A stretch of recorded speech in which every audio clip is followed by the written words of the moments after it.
নমস্কার। প্রথমে দেখে নেব আজকের শিরোনাম। আজিকর মেডিকেল কলেজের মর্গকর্মী সিবিআই দপ্তর থেকে বেরিয়ে এলেন, তদন্তে নতুন মোড়। অনুব্রত মণ্ডল বনাম কাজল শেখ, অন্য নেতাদের ছবি সরানো নিয়ে দ্বন্দ্ব শুরু বীরভূম তৃণমূলে। বিজেপি নেতারা কেন বারবার বাংলাদেশিদের টার্গেট করেন, কি বলছে বিশেষজ্ঞরা। কুইন্টাল কুইন্টাল জল ছেড়েছে ডিভিসি, বন্যা দেখে তরলের একক গুলিয়ে ফেললেন রচনা। প্রয়াত বসিরহাটে তৃণমূল সাংসদ হাজী নুরুল, শোক প্রকাশ মমতা অভিষেকের। গতকাল ঢাকার উত্তরাতে বলছে পুজো হতে দেব না, বাংলাদেশের হিন্দুদের সঙ্গে আমরা আছি। নিয়োগ দুর্নীতি মামলায় হাইকোর্টকে নয়া নির্দেশ দিয়ে নতুন রায় শীর্ষ আদালতের। কেন্দ্র দেয়নি, কথা রাখলেন মমতা, ডিসেম্বরেই মিলবে আবাস যোজনার টাকা। আরজি করেই নয়, ঘটনার পর সবকিছু পরিবর্তন করা হয় কোথায়, আদালতে বিস্ফোরক দাবি সিবিআইয়ের। চমকে যাবেন শুনে। কথা ফিরিয়ে নিচ্ছি, অবশেষে ক্ষমা চাইলেন বিজেপি সাংসদ কঙ্কনা রানাওয়াত। আসছি বিস্তারিত খবরে। 2022 সালে গরু পাচার মামলায় তৃণমূলের দোর্দণ্ড প্রতাপ নেতা অনুব্রত মণ্ডল গ্রেপ্তারের পর মুখ্যমন্ত্রী মমতা বন্দ্যোপাধ্যায় ষড়যন্ত্রের অভিযোগ তুলে বলেছিলেন ও একদিন বেরিয়ে আসবে, ওকে বীরের সম্মান দিয়ে ফিরিয়ে আনবো। মঙ্গলবার কার্যত সেই দৃশ্যের সাক্ষী থাকলো বীরভূম।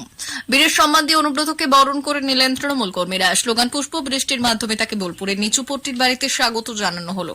আর কার্যত নিজের গড়ে ফিরে এক রাতের মধ্যে এলাকার দখল নিলেন কেষ্ট। কিন্তু এরপর যে কাজ করলেন অনুব্রত অনুগামীরা, তাতে দলের মধ্যেই তৈরি হলো দ্বন্দ্ব। বুধবার বোলপুর তৃণমূল কার্যালয় থেকে সরিয়ে দেওয়া হলো কোর কমিটির নেতাদের ছবি।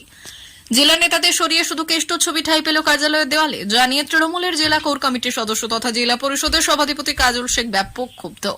তিনি সাফ জানিয়েছেন ছবি সরানোর কাজটি মোটেই ঠিক হয়নি। কাজল বললেন, মনে রাখতে হবে 2024 সালে লোকসভা ভোটে বীরভূমে 2টি আসন জিতিয়েছেন কোর কমিটি। আমরা দেখিয়ে দিয়েছি, তাই কোর কমিটির সদস্যদের ছবি সরিয়ে দেওয়াটা ঠিক হয়নি। বুধবার সকাল থেকেই বোলপুর তৃণমূল কার্যালয়ের দরজা গ্রিলে রং শুরু হয়। অনুব্রতকে অভিবাদন জানাতে সেজে ওঠে দলীয় অফিস। একে একে অভিজিৎ সিংহ, চন্দ্রনাথ সিংহ, বিকাশ রায় চৌধুরী, সুদীপ্ত ঘোষ, আশিস বন্দ্যোপাধ্যায়ের ছবি সরিয়ে দেওয়া হয়। তারপর কেষ্টর 9টি ছবি কার্যালয়ের ভেতরে টাঙানো হয়েছে বলে তৃণমূলের সূত্রে খবর। গেটের সামনেও রয়েছে অনুব্রতের বড় কাটআউট। তা নিয়ে শুরু হয়েছে বিতর্ক। দীর্ঘ 2 বছর পর বাড়ি ফিরে মঙ্গলবার কার্যত আবেগে ভেসে যান অনুব্রত। সর্বক্ষণ তার পাশে ছিলেন মেয়ে সুকন্যা মণ্ডল। অনুব্রত নিজে কেঁদে দেন, কাঁদান তৃণমূল কর্মীদের। একবার দরজার বাইরে হাত নাড়েন, ওই অবধি। তবে সবথেকে উল্লেখযোগ্য বিষয়টি হলো একেবারে বেছে বেছে কয়েকজন নেতার সঙ্গে দেখা করলেন তিনি। অনেককে ফিরে যেতে হলো দরজা থেকে। ঘটনাচক্রে অনুব্রত মণ্ডলের বাড়ি থেকে মাত্র 4 কিলোমিটার দূরে গীতাঞ্জলি প্রেক্ষাগৃহে মমতা বন্দ্যোপাধ্যায় প্রশাসনিক বৈঠক করলেও কেষ্টর সঙ্গে দেখা করলেন না। হয়তো তাদের মধ্যে ফোনে কথা হয়ে থাকতে পারে। ভারতের স্বরাষ্ট্রমন্ত্রী অমিত শাহ ঝাড়খণ্ডে এক দলীয় জনসভায় বাংলাদেশি অনুপ্রবেশকারীদের উল্টো করে ঝুলিয়ে দেওয়ায় যে হুমকি দিয়েছেন, তা নিয়ে কূটনৈতিক স্তরে প্রতিবাদ জানিয়েছে ঢাকা। তবে এই প্রথমবার নয়, অমিত শাহ এর আগেও বাংলাদেশিদের উদ্দেশ্য করে একাধিকবার কটূক্তি করেছেন। ভারতের গণমাধ্যমে প্রকাশিত খবর অনুযায়ী অন্তত 2বার তিনি বাংলাদেশি অনুপ্রবেশকারীদের উই পোকা বলেছেন। একবার বলেছিলেন, এদের বঙ্গোপসাগরে ছুড়ে ফেলে দেওয়া হবে। মন্ত্রণালয় আরও জোর দিয়ে বলেছে, প্রতিবেশী দেশের নাগরিকদের বিরুদ্ধে দায়িত্বশীল পদ থেকে আসা এমন মন্তব্য 2 বন্ধুত্বপূর্ণ দেশের মধ্যে পারস্পরিক শ্রদ্ধা এবং বোঝাপড়া চেতনাকে ক্ষুণ্ণ করে। বিজেপি নেতার কোনো মন্তব্যের কারণে ভারতের কাছে কূটনৈতিক স্তরে বাংলাদেশ প্রতিবাদ জানাচ্ছে, এরকম ঘটনা নজিরবিহীন বলে মনে করেন আন্তর্জাতিক সম্পর্ক বিশেষজ্ঞ সব্যসাচী বসু রায় চৌধুরী।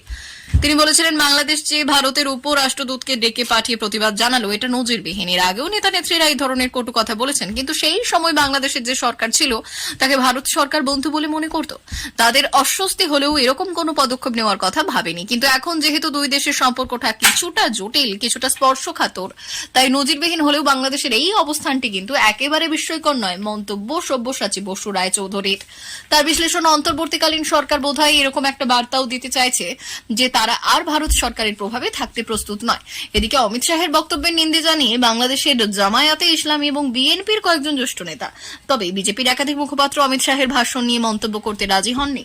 প্রয়াত বসিরহাটের সাংসদ হাজী নুরুল, লোকসভা নির্বাচনের আগে যখন ব্রিগেড মঞ্চ থেকে তার নাম ঘোষণা হয়, তখন তিনি খুব অসুস্থ ছিলেন, ফুসফুসে ইনফেকশন ছিল। পারিবারিক সূত্রে জানা গেছে, বুধবার দুপুরে নিজের বাড়িতে তিনি শেষ নিঃশ্বাস ত্যাগ করেছেন। এই ঘটনায় পরিবার ও অনুরাগীদের মাঝে শোকের ছায়া নেমেছে। মমতা বন্দ্যোপাধ্যায় এবং অভিষেক বন্দ্যোপাধ্যায় দলের তরফে শোক প্রকাশ করেছেন। মুখ্যমন্ত্রী মমতা বন্দ্যোপাধ্যায় এক্সে লিখেছেন, আমার শ্রদ্ধেয় সহকর্মী বসিরহাটের সাংসদ হাজী এসকে নুরুল ইসলামের মৃত্যুতে দুঃখিত। তিনি একটি প্রত্যন্ত সুন্দরবন এলাকার একজন নিবেদিত প্রাণ সমাজ সেবক ছিলেন এবং তিনি একটি অনগ্রসর অঞ্চলের দরিদ্র মানুষের উন্নতির জন্য কঠোর পরিশ্রম করেছিলেন। বসিরহাটের মানুষ তার নেতৃত্ব মিস করবে। তৃণমূল নেতা অভিষেক বন্দ্যোপাধ্যায় লিখেছেন, বসিরহাটের আমাদের লোকসভা সাংসদ হাজী এসকে নুরুল ইসলামের মৃত্যুর কথা শুনে আমি গভীরভাবে দুঃখিত। তিনি মা মাটি মানুষের দর্শনের একজন সত্যিকারের চ্যাম্পিয়ন ছিলেন। ফের একবার বাংলাদেশের হিন্দু নির্যাতনের বিরুদ্ধে সরব হলেন পশ্চিমবঙ্গের বিরোধী দলনেতা শুভেন্দু অধিকারী। বুধবার কালীঘাটে আরজিকর কাণ্ডে মমতা বন্দ্যোপাধ্যায়ের ইস্তফার দাবিতে এক জনসভায় তিনি বললেন, বাংলাদেশের হিন্দুদের সঙ্গে আমরা আছি। আজকে বাংলাদেশে যা করছে কালকে পশ্চিমবঙ্গ তাই করবে। শুভেন্দু বাবুর কথায় বাংলাদেশে হিন্দুদের ওপর অত্যাচার, এটা কি ভুলে গেছেন আপনারা? গত 3 দিনে কি হয়েছে বাংলাদেশে? গতকাল ঢাকার উত্তরাতে মিছিল করে বলছে পুজো হতে দেব না। এত বড় সাহস! হিন্দু ছাত্রছাত্রীদের বলছে হিজাব পরে আসতে হবে। এক মৌলবী বলছে হিন্দু দোকানে চুল দাড়ি কাটবেন না, মিষ্টি কিনবেন না। বাংলাদেশের হিন্দুদের সঙ্গে আমরা আছি। আজকে বাংলাদেশ যা করছে কালকে পশ্চিমবঙ্গে তাই করবে। মমতা ব্যানার্জিকে ছাড়বো না। নদিয়ার পুজো বন্ধ করেছে, মালদায় পুজোর গেট বন্ধ করেছে, সরবেরিয়াতে মূর্তি ভেঙেছে। বলে রাখি, বাংলাদেশে হাসিনা সরকারের পতনের পর সে দেশে হিন্দুদের ওপর লাগাতার অত্যাচারের খবর আসছে। বহু হিন্দুকে চাপ দিয়ে সরকারি চাকরি থেকে পদত্যাগে বাধ্য করা হচ্ছে বলে অভিযোগ। দুর্গাপুজো বন্ধ করতে ঢাকা সহ দেশের বিভিন্ন জায়গায় হুমকি দিয়ে বেড়াচ্ছে চরমপন্থী জামাতের নেতারা। আবাস যোজনায় টাকা বরাদ্দ করেনি কেন্দ্র সরকার, তাই পূর্ব ঘোষণা মতোই ডিসেম্বর থেকে আবাস যোজনার টাকা দেওয়া শুরু করবে রাজ্য। এই প্রকল্পের আওতায় সমতলের পরিবারগুলিকে 1,20,000 এবং প্রত্যন্ত এলাকার পরিবারগুলিকে 1,30,000 বরাদ্দ করল রাজ্য সরকার।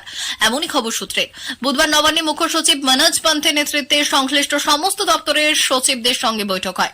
প্রশাসনিক সূত্রে খবর, সেখানে সিদ্ধান্ত হয়েছে আবাস যোজনার জন্য অনুমোদিত তালিকার পাশাপাশি অপেক্ষারত তালিকার পরিবারগুলিকেও সমীক্ষার আওতায় আনা হবে। কারা এই প্রকল্পের টাকা পাবেন তা নিয়েও এদিন গাইডলাইন প্রকাশ করা হয়। বলা হয়েছে, যাদের 3-4 চাকার গাড়ি, 3-4 চাকার কৃষিজ যন্ত্র রয়েছে তারা আবাস যোজনার টাকা পাবেন। মাসিক 15,000-এর বেশি আয় করা পরিবার এবং আয়করের অধীনে থাকা পরিবারগুলি এই প্রকল্পের আওতায় আসবে না। আরজিকর ধর্ষণ ও খুনের ঘটনায় চাঞ্চল্যকর তথ্য। এবার আদালতে চাঞ্চল্যকর অভিযোগ সিবিআইয়ের। আরজিকর কাণ্ডে গ্রেপ্তার সন্দীপ ঘোষ ও টালা থানার প্রাক্তন ওসি অভিজিৎ মণ্ডলকে বুধবার আদালতে তোলে সিবিআই। আর সেই কারণেই চাঞ্চল্যকর অভিযোগ ওঠে কেন্দ্রীয় তদন্তকারী সংস্থা।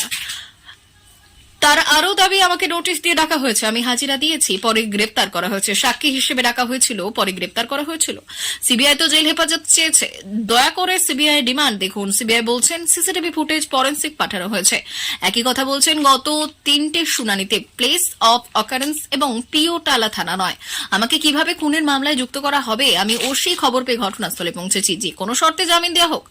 আমি পাবলিক সার্ভেন্ট, পালিয়ে যাওয়ার ব্যাপার নেই। অপরদিকে সন্দীপ ঘোষের আইনজীবী বললেন, আমি অধ্যক্ষ ছিলাম, সকাল 10টা তিনি জানতে পারি ঘটনার কথা। ওসি টালাকে ফোন করে এমএসভিপি কে বলি লিখিত অভিযোগ করতে। আমি যদি তথ্য প্রমাণ লোপাট করি তাহলে ওখানে তো সিনিয়র পুলিশ অফিসাররা ছিলেন।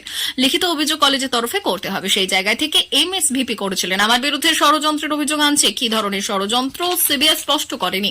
সিবিআই তরফে অবশ্য সন্দীপ ঘোষ এবং অভিজিৎ মণ্ডল দুজনেরই 30শে সেপ্টেম্বর পর্যন্ত জেল হেফাজতের আবেদন করা হয়। কৃষকদের উদ্দেশ্যে বিশেষ বার্তা বিজেপি সাংসদ কঙ্কনা রানাওয়াতের। তবে এবার আর কটাক্ষ নয়, নরম সুরে দিলেন বার্তা অভিনেতা রাজনীতিবিদ কঙ্কনা রানাওয়াত। কৃষকদের বিক্ষোভের পর বাতিল করা 3টি খামার সংস্কার আইন নিয়ে আবার পরামর্শ দেওয়ার পর আবারও বিতর্কে জন্ম দিয়েছেন। তার মন্তব্য, বিজেপি তীব্র সমালোচনার কারণে মান্ডি লোকসভার সাংসদ একটি জনসাধারণের ক্ষমা চান এবং বলেছিলেন, আমি আমার কথা ফিরিয়ে নিচ্ছি। বিজেপির সাংসদ কঙ্কনা রানাওয়াত বলেছেন, গত কয়েকদিনে মিডিয়া আমাদের কৃষকদের আইন নিয়ে কিছু প্রশ্ন করেছিল এবং আমি পরামর্শ দিয়েছিলাম যে কৃষকদের উচিত প্রধানমন্ত্রী মোদীকে কৃষক আইন ফিরিয়ে আনার অনুরোধ করা। আমার বক্তব্যে অনেকেই হতাশ হয়েছেন। যখন কৃষক আইন প্রস্তাব করা হয়েছিল তখন আমরা অনেকেই তা সমর্থন করেছিলাম, কিন্তু আমাদের প্রধানমন্ত্রী অত্যন্ত সংবেদনশীলতা এবং সহানুভূতির সাথে তা প্রত্যাহার করে নেন এবং তার কথার মর্যাদা রক্ষা করা আমাদের সকলের কর্তব্য। আমি একজন শিল্পী নই, আমি ভারতীয় জনতা পার্টির কর্মী এবং আমার মতামত আমার নিজের না হয়ে দলের অবস্থান হওয়া উচিত। তাই যদি আমি আমার কথা এবং আমার চিন্তা ভাবনা থেকে কাউকে হতাশ করি তবে আমি দুঃখিত। আমার কথা ফিরিয়ে নিচ্ছি। প্রিয় দর্শক, আমাদের চ্যানেলের নিয়মিত ভিডিও পেতে চ্যানেলটি সাবস্ক্রাইব করুন।